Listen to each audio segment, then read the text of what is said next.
Llegué al hospital a que me ayudaran y terminé presa. Por favor. Habiéndome enterado que había perdido un embarazo. Salió el sol. Badirudi guztia atera dela, ezta? ¿Qué tal? Zer moduz? ¿Qué tal? Kaixo, egunon.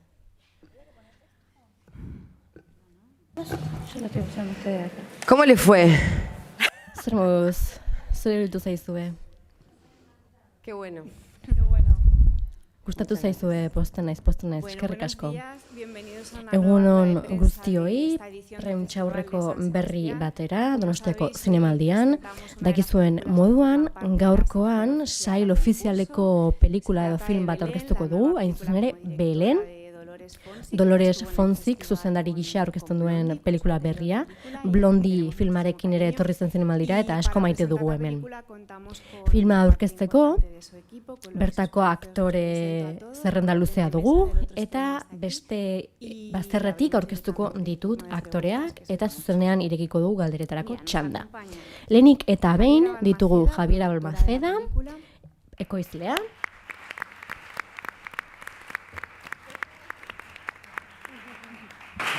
Julieta Cardinali, actriz, Julieta Cardinali, aktorea,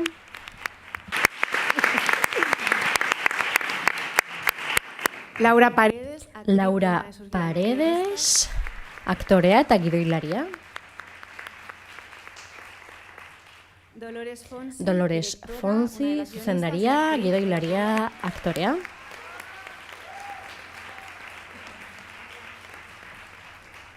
Camila Plate, Camila actriz. Plate, aktorea,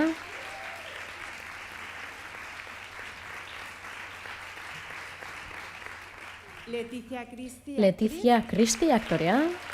Ay, productora, perdona. barkatu, ekoizlea, Productora, sí. Y Matías Mosteguín, eta productor. Matias Mostegin, haurea ekoizlea.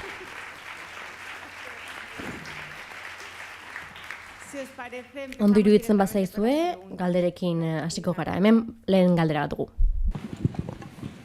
Gracias. Buenos días. Eskerrik asko, Irene Zinemagabiakoa naiz. Lehenik eta behin, zorionak guztioi, talde osoari. Iruditzen zait film hau apartekoa dela, barbaroa, zuk esaten duzuen moduan, eta izugarria iruditu zait, pantailetan guztiei erakustea zer nolako bidegabekeria gertatu zen, eta guztiok ezagutu behar dugu, ez da? Nola otu zitzaizun ideia hori, zergatik pentsatu zenuen historia hau guztioi aurkeztea benetakoa delako, bidegabekeria hutsa izan zen, eta gainera emakumearen eskubideen parte ere bada. Vamos a empezar por Leti Bai, Cristi, en hasteko, realidad, porque nik uste dut principio Leti eta pregunta Kristi de por erantzun qué beharko yo luketela hasiera. estoy dirigiendo Zergatikaren esta izeni película, filma hau que no fue zuzentzen, mi- ezta? Leticia me Izen acerca el ere, proyecto a mí. Letizia gerturatu zidan proiektuan Bueno, iri. sigo. No, Pero contá desde Baina por eso, hasieratik que kontatu a bai, hau da, en el 2016, hortik aipatu. Bai, hago una película con 2016an Santiago film Mitre, bat que está egin en la nuen sala, Santiago director Mitrarekin, argentino, muy Argentinako bueno. zuzendaria da, hemen dago. Que se llama La Patota. La Patota Me du nominan izena a film horrek. mejor actriz y, Orduan, aktore gano el onenaren premio. saria Cuando gano el premio, eman me entero zidaten, que esta eta chica hori Belén eman estaba zidatenean presa konturatu hace 2 nintzen, años y unos meses. emakume bat, Belen, Gracias de la mano de Soledad kartzelean Eza, estaba zegoela. militando la causa, Eta con garai agrupaciones, hartan, yo me entero de hainbat esto. taldetan Cuando militatzen gano ari el ziren, premio, eta levanto konturatu un nintzen cartel que dice honetaz. Libertad para Belén en Eta la sala. irabazi nuen saria, atera nuen kartel bat esanez estaba Letizia en la askatasuna sala, Belenentzat. estaba un Letizia musical salan que era zegoen. Guztie galtzen Sale zuten el nor libro da de Belen, Ana nor da Correa, Belen. que se llama Orduan Somos atera Belén. zen Somos Belen, Leti compra Ana los Correaren derechos con Caiz liburua, de Letik erosi libro y se zituen ponen a trabajar en eskubideak, él hace mucho tiempo. eta denbora asko 2019, zeramaten lanean, por ahí. 2019an. Yo todavía no había dirigido Blondie. Nik ez nuen habían Blondi pensado en zuzendu mí oraindik, para baina hacer nigan la pentsatu actriz de- o sea, de zuten la abogada Soledad Eza. abokatuaren Pasó el pertsonaia tiempo y egiteko, todavía eta había denbora dirección, y de pasata repente ez zuten estrenó zuzendaririk. Blondie y se dan cuenta Blondia que aurkeztu tengo nuen, alguna eta aptitud ikusi zuten, para bueno, filmar ba, algo, gai naizela edo y me ofrece, pelikulak egiteko. reescribirlo, actuar Eta y orduan, dirigirlo. esan zidaten, Y como ea, justamente venía ea de zuzendu, militar esa idatzi, causa, eta y bertan justo la papera ley egin nahi del nuen. aborto en Argentina, Gainera, la militancia gero y la heldu lucha zen era tan Argentinako propio que abortuaren no pude legea, eta hacer beraz, un regalo. irutu zitzaidan Así que sekulako de la mano de oparia, Leticia y de Javiera eta Balmaceda, Letiziaren que eta es productora de Javieraren Blondie, mi primera eskutik, película, Javierare se arma Blondin un egon tándem, zelako ekoizle gisa, mágico y orduan tandem perfektu bat egin genuen, eta hementxe gaude. Ahí hay una pregunta. Han ere dugu beste galdera bat. Hi, Alessandro Bizzotto from Players Kaixo, Meeting in Italy. Alessandro I Bizzotti need to naiz. speak English, I'm sorry about that. Italiatik ingelesez hitz egingo dut. For Dolores Fonzi, as an actress mostly. Dolores Fonziri galdetu nahi nioke, aktore gisa bereziki, eraldatu egin duzula In a battlefield. nolabaiteko batalla edo borroka esparru bihurtu duzu, ezta? Eta jakin nahiko nuke aktore gisa, ea sentitzen duzun, noski, pertsonaia bat antzeztu beharraren indar hori, ezta? Kolektiboa da, simbolo bat. Eta ea haserre hori zurea edo pertsonaiarena izan zen, paper hau egin zenuenean, gai oso garrantzitsua delako Europan. Izan ere, izugarria da, izugarria moutxarrean jakitea Argentinan horrelako zerbait duela 10 urte gertatu izana. Eta zorionak filmagatik. Which was the question? Markatu ez dut galdera ulertu. Ea haserrea zurea izan den pelikula hau sortzerakoan. Aktore gisa erakusten duzun haserre hori zurea da edo pertsonaiarena. Okay, ¿en English o en español? Puedes hablar en castellano, Ok. ellos tienen traducción. Por supuesto que lo Bai, noski azken finean, militantziari dagokion atal hori oso baliagarria egin zitzaidan, paper horretan sartu izateko, abokatuaren paper horretan. ¿Estoy contestando bien? ¿Es Rage? Estoy Ez dakit ondo erantzuten nahi naizen. ok, perfecto. Bai. I don't think it was Rage. Ez dut uste haserrea zenik egia esan. A very good behavior in court because Esango nuke podría haber tribunaletako jarrera ona izan zela, ezta? Izan ere, pertsonaia hori saiatzen da, ekintza on bat egiten, ezta? Bere bihotza jartzen du kausa horren alde. Eta erakundeak biltzen ditu, eta nahi du apur bat mundu guztiak hori ezagutzea, ezta? Haserrea barruan zegoen noski. Baina pertsonaia horren helburua zen apur bat sinistea gai izango zela hori aurrera eramateko, ezta? Belen kartzelatik atera izateko, noski haserrea sentitzen zuen, baina politikoki zuzen jokatuz. Horregatik politika film honetan sotilki dago jarrita, ezta? Zen finean, sistema bati aurrekin behar dio. Sistema horrek ez du funtzionatzen, baina ezin du horren aurka zuzenean edo haserretik borrokatu. Horretarako ulertu behar du batzeak indarra sortzen duela eta batu gabe, hau da, bakarrik joango balitz edo haserre joango balitz haren aurka ez lukeela babes hori lortuko.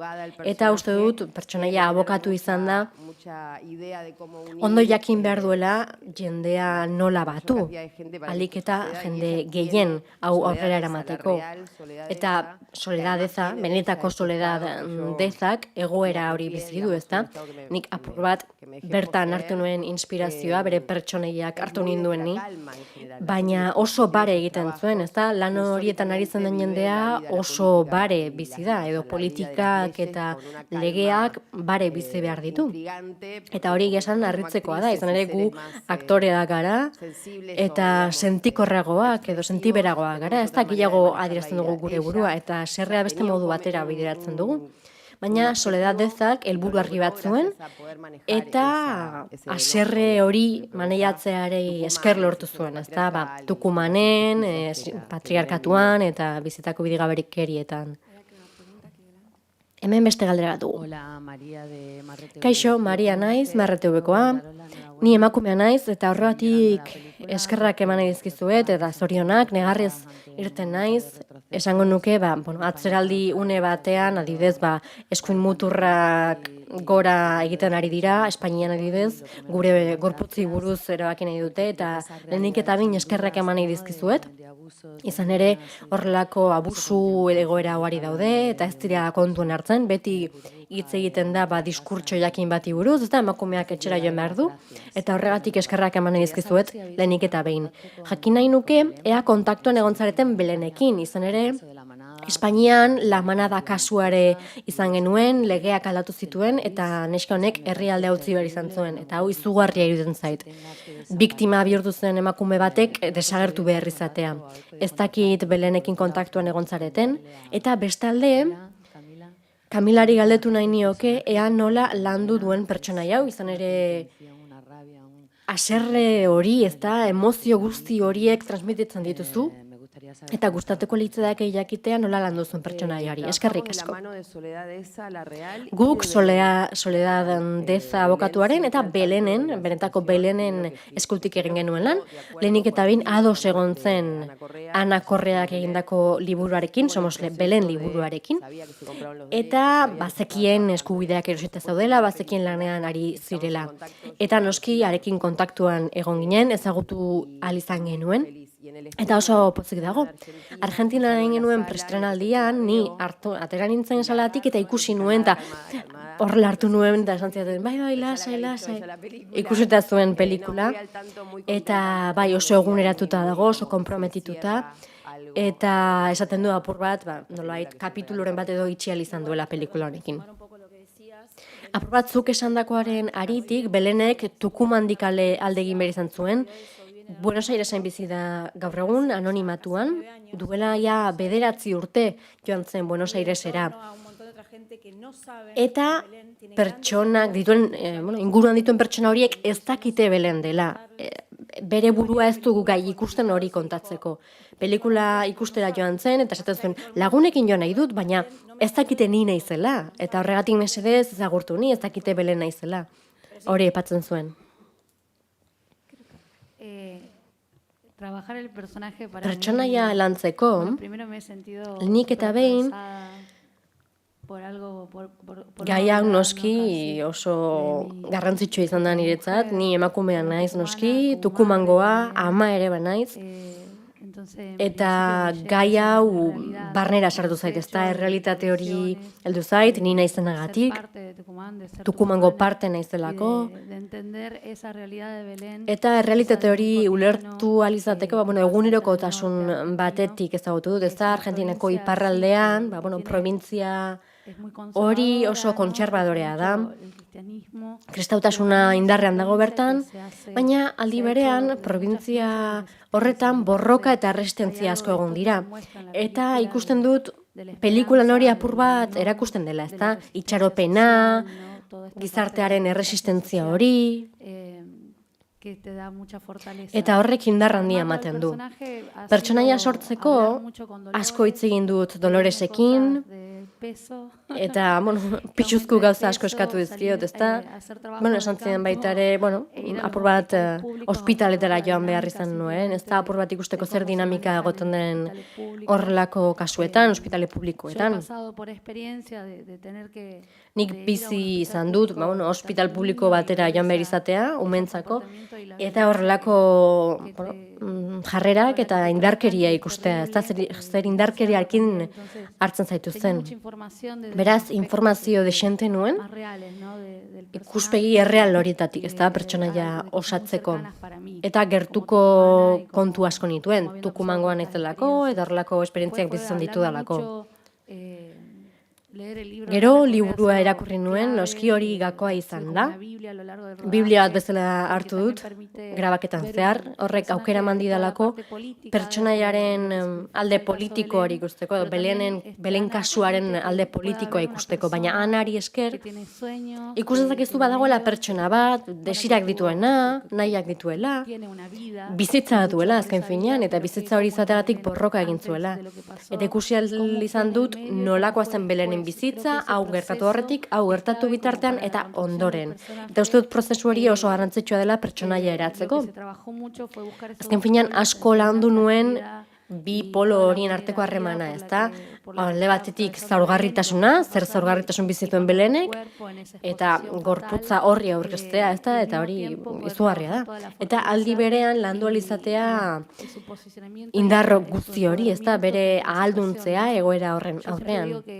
Nik beti diot, pelikulan ondo ikusten dela, Soledadek abokatuak liburu bat ematen diola, Eta bi egun geroago edo tresna horrekin soilik Belenek nolabaiteko kontzientzia lortzen du gertatzen denari buruz, ze oso erraza da zu errudun sentitzea bestek zu errudunaraztea. Izan ere, Tukuman oso txikia da geografikoki, eta lotxa, beldurra, isiltasuna askotan ikusten dira, ez da? Eta horregatik hori apurtzea oso zaila da. Egoera zurbilekoa delako. Beraz, bi polo horietan lan egin nuen. Alde batetik zarugarritasuna eta sentikortasun hori, ez da? Eta bestetik bere dignitatea, bere duintasuna eta bere indarra. Azken finean, Belen izena hartu izana niretzako ohore kontua da, ez da, kuraia kontua, erabat humanoa da bere desirak, bere bizitza definitu izatea, edo nahi izatea, bere egoeratik, noski. Beraz, balore asko landu ditut eta beti izan ditut kontuan. Primeran.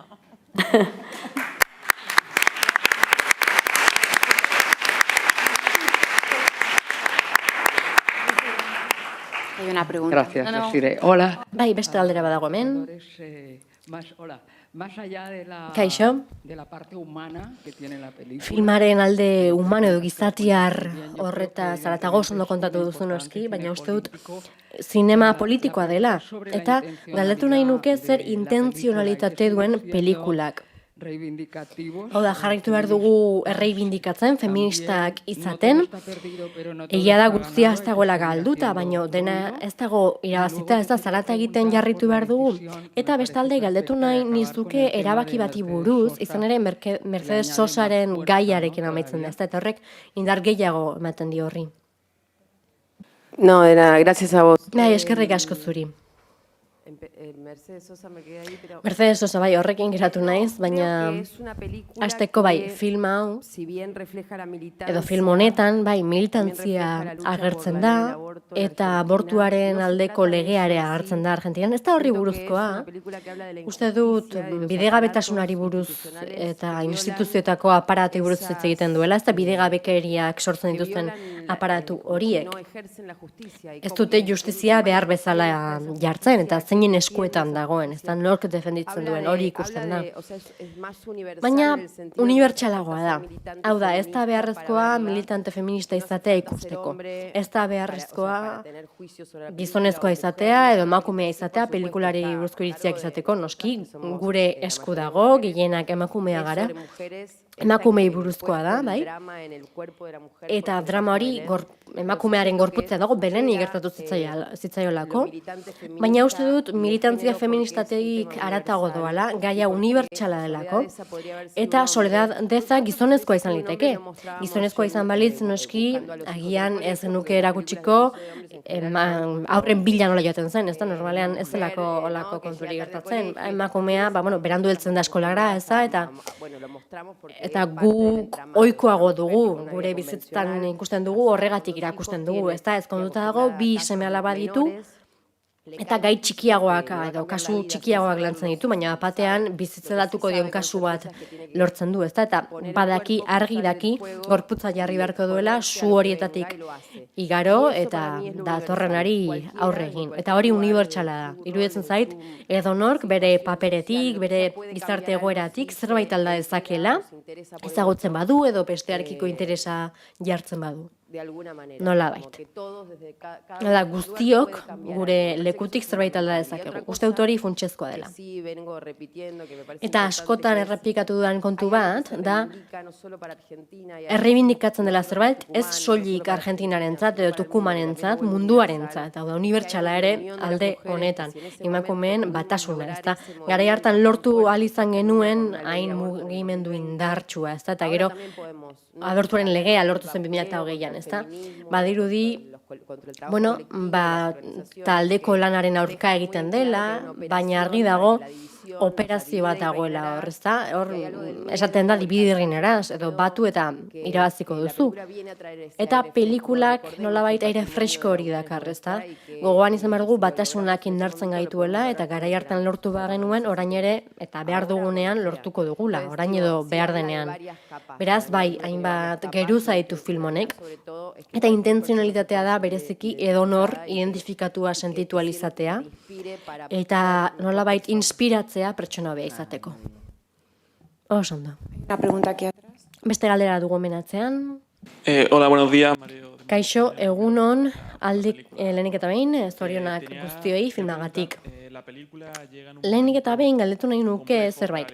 Pelikula hau, Argentinako filmaren mundu, une konplexu batean dator, ez da murrizketak egon direlako. Nola izan zen filma hau grabatzea, ekoiztea, batez ere salaketa motako filma bat, Belen filma. Eta zer mezu bidaliko zenukete horrelako zinema egitaren beharrari dagokionez, bereziki Argentinan jakinda nola dagoen industria. Zoritxarrez, Argentinan grabatzea ia ezinezkoa da, ekoizpena izugarri jaitsi da, ez dakit eunetik batera edo. Ez dago batere babesik inkaren aldetik, ez dugu ia baliabiderik estatuari dagokionez eta kulturari dagokionez, oso baxu daude, ia agortuta. Plataformak sartu dira, Prime Video sartu da, eta finantzaketa lortu da, apur bat, plataformaren eskutik, ia erabat. Dena den, miraria bada Argentinan grabatzea, eta zinemaldi honetan hiru pelikula argentinar daude, beraz, oraindik erresistentzia egiten du, eta oraindik balio ematen diegu olako espazioei, berdin dio zer nolako filma den, berdin dio nola grabatzen den, baina egia da orain bidegurutzean gaudela. Eta espero dugu denbora asko ez dirautea, baina bai prestegon behar dugu, hau aldatzeko eta ideia honekin egoera aldatzeko, hori gertatuko da noizbait. Así se filmó. Eta bai, horrela grabatu zen. Nolabait erresistentzia modu bat izan zen, agian ekoizleek hitz egin nahi dute honi buruz? Bai, esango nuke ados gaudela. Ez da Argentinaren industria apur bat epe luzera pentsatzen ari da. Izan ere, Argentinak beti baloratu izan du kultura zientzia, eta sentitzen dugu akordio horiek berriro lortuko dira, eta gure erantzukizuna dela sistema hori apur bat eustea, apurka berriro eraiki izateko. Baina beretan uste dugu, ziur gaude, hori gertatuko dela, bai, debate bat eman beharra dago, baina akordioak lortu behar ditugu. Izan ere, Argentinak ezin dio uko egin sekulako ondare kulturalari, ezta? Bere zinemagintzari. Eta oso baliotsua da. Eta asko eman dio herrialde honi. Eta honelako filma bat, oso egokia da, asko adiraz dezakelako, eta gizarte inmobilizatu dezakelako. Nik horri gehitu nahiko nioke, apur bat, pelikula honekin erantzuten diogula horri, ezta? Esnatu behar dutenek, esnatu behar dute, kontagiatu behar dira, eta laguntza eman behar dute. Izan ere, hemen Amazon MGM Studiosi gaude hemen, ari esker, Argentinan estrenatu genuen, etorri aurretik, sekulako irtera izan zuen. Eta hau ez genuen bermatua. Filma hasi genuenean, genekien noski plataforman amaituko zela, baina laguntza eman digute kaleratzeko, eta hau oso garrantzitsua da guretzat, institutuarentzat, erabakiak hartu behar dituztenentzat. Beraz, eskerrik asko horregatik ere. Bai, eskerrik asko Amazon, eman diguzuen babesagatik filma egiteko, eta hain zuzen ere oso film baliotsuak ari dira Argentinan egiten, kapital pribatuarekin, baina noski garrantzitsua da politika publikoak ere egotea, ekoizpenak autonomia izateko, dibertsitatea izateko, berrikuntza sartu izateko, eta arriskuak hartu izateko. Apur bat, ekosistema artistiko hori nutritu izateko edo elikatu izateko, merkatuan eta komertzialean. Hay una pregunta aquí delante. Hemen aurrean badugu galdera bat. Bueno, pues enhorabuena por la... Zorionak filmagatik, eta esan den moduan ospatu behar da Argentinako zinemak oraindik osasuna duela, eta horrelako filmek hori erakusten dute, ezta? Azken finean, gaur egungo klima soziopolitikoa, ez da oso egokia honetarako. Eta hain zuzen gustatuko litzateke jakitea zer nolako harrera hartu zuen edo izan duen pelikula honek Argentinan. Bereziki talde guztiari, baina zuzendariari eskerrak eman nahi nizkioke edo zoriondu, aurpegia ezagutzen dugu, eta gizon honek zuzendako pelikula bat, Paulina ikusi nuen eta asko harritu ninduen. Pertsonaia horrek apur bat hau gogorazi dit, ezta? Protagonista horrek, entzun ere, zuzendariak pertsonaia hori egin zuen, eta bere printzipio horiek gainetik zeuden, bere bizitzako zailtasunen gainetik, ezta? Eta hor, apur bat jarraipen bat ikusi dut pertsonaien artean, kasu honetan abokatua da, baina apur bat bi pertsonai horiek lotu ditut, ezta? Pertsonaia hori eta oraingoa. Eta harreta ditu dit kontu batek. Ez dakit nire kontua izan den bakarrik. Pelikula kolorea irabazten du. Hau da, hasieran filma grabatzen denean, ospitalean, kartzelan, dena oso grisa da, oso iluna, eta gero apurka-apurka koloreak bizitasun hori hartzen du, ez da, zoriontasuna, edo bidegabekeri hori atzean uzten denean, justizia hori, ez dakin nahite izan den, horrela pentsatu duzuen, edo nik ikusi dudan, baina trantsizio hori, ez da, gris ilun horretatik, zoriontasunaren kolore horretara, ez da. Eta sala lehertu egin da, ez da, nik egun hauetan goizean guztiok erdilio gaude kafearekin, lo egiten ez saiatzen, baina sala benetan txalo zaparradaz bete da, eta horregatik uste dut film honek sariren bat izan beharko lukela. Bai, eskertuko dizugu, baina hori gaurko errezinetan islatzen baduzue, gaur bertan, bai, oso ondo datorkigu Argentinan ezagutzea. Bai, La Patota esan dut nik hasieran, baina Espainian edo Europan erabilitako izena La Paulina da, ez da hor, Belen papel hori atera nuen filma da, zuzen ere, badago lotura bat. Bai, hain zuten nahita egin dugu, hau da justiziaren sistema hori, ez da ospitala, kartzela grisa izatea, eta kamarak ez izatea erabakirik, hau da, apur bat beti zehatz egotea mugitu gabe. Eta bai, pentsatuta dago, emakume mugimenduak ematea bizitasun hori, ez da? Eta, referentzia ugari daude, ez da? Ella canta y la otra, no? Eta, bai, badu bizitasun bat, ez da? Ideia hori pentsatuta zegoen apur bat oposizioa egiteko, kartzeleko espetxealdiaren, eta gero datorrenaren ondonezak kanpoko alaitasun hori, eta kartzelaren, esterilitate hori. Noski, Javier Juli esan dut, zinema edo pelikulako arrazkelari, eta departamentu askotako laguntza izan dugu, baina bai, ideia hori zehaztuta zegoen, ez da, bi egoera horiek oposatu nahi genituen. Bai, eskerrik asko. Badugu galdera bat hemen aurrean. Hola, felicitaciones. Kaixo, zorionak filmagatik, ni Paloma naiz. Eta Pikara euskal aldizkari baterako idatziko dut hau. Atzeo filma ikusi nuenean negarrez irten nintzen. Nuestra Tierra pelikula ikusi nuen segidan, eta apur bat izan zen Tucumango kasuen segida, ez da oso indartsuak, oso intentsua izan zen. Eta, esan bezala, hau hemen Euskal Herriko aldizkari baterako idatzi behar dut, eta gauean pentsatzen ari nintzen, nola sentitu duzuen jasotzen direla kasu hauek beste herrialde eta beste kultura batzuetan. Azken finean, alde batetik da, baina bestetik unibertsalak, beraz zer sentsazio izan duzue. No tuvimos, vos decís con la recepción del Zuk esaten duzu publikoaren harrera, ez da?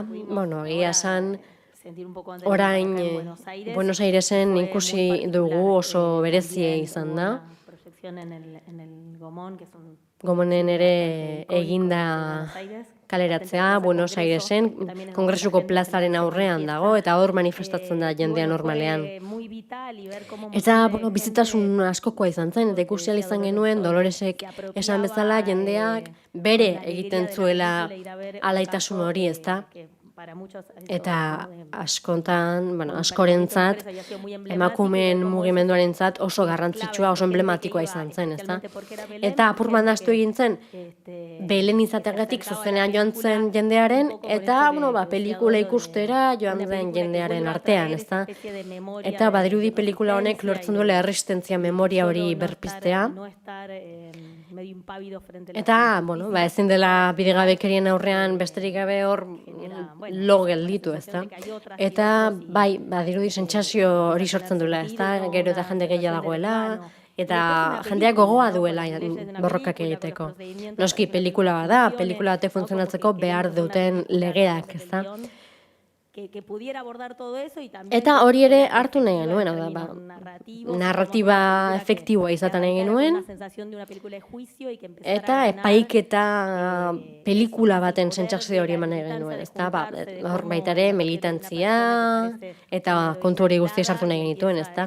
Badirudi pertsona bat, heroina aislatu bat dagoela, baina apurka eroe femenino horrek jendea biltzen du, ezta?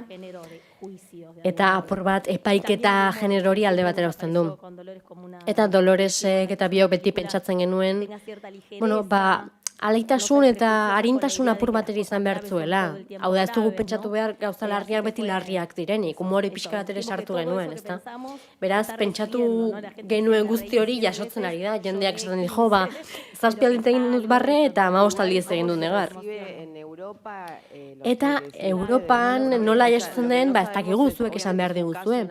Noski argi dago, Argentinako provintzia bateko kasua dela, duela gutxi izan da, eta esaten zuen, zegoen aborturik, ez zegoen abortu legalik.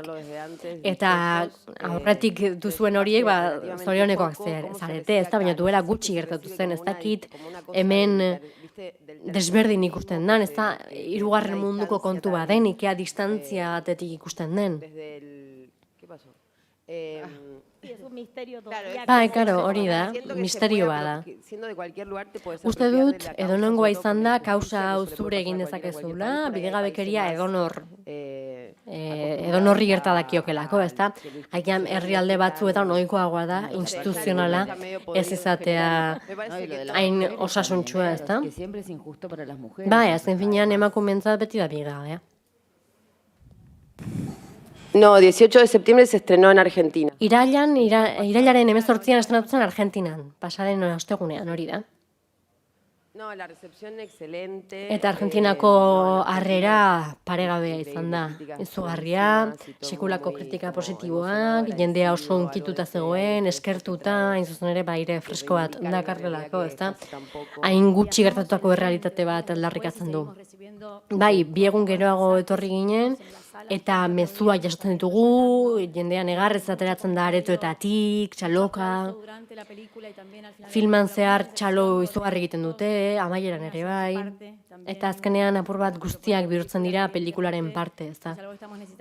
Eta hori oso beharrezkoa dugu orain, beraz, gertatzen dena da hori, eskertzen digutela filma egin izana, hori da jasotzen dugun lehenengo gauza, eskerrik asko, hain ausartak izateagatik, su hau berriro pizteagatik, ezta?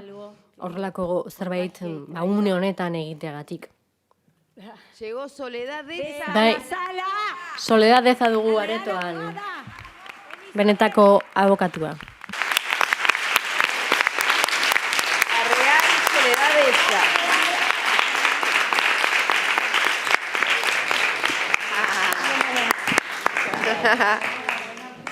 Muchas gracias. Sí, Sole, vení. Etorri mesedez, etorri. Gogotxu nengoen zu etortzeko. Y antes de avanzar con otras preguntas. Eta galdera gehiago egin aurretik, esan nahi dugu, hemen Ana Correa liburuaren egileare hemen dugula. Un trabajo tuvimos, con Leticia tuvimos la suerte. Letiziarekin sortea izan genuen, eta liburu horren lehen idatzia ikusi genuen, ezta, kazetaritza lan hori, konpromezua.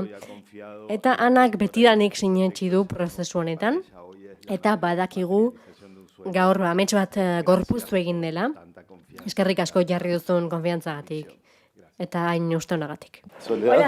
Kaixo, Soledad, kaixo. Hau sustoa, bai. Atzo etorri zen, maletari gabe, oso berandu. Eta horretan zebilen, ez da zerbait erosi nahian.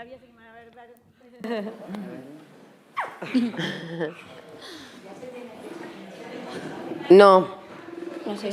Todo depende de cómo nos va hoy.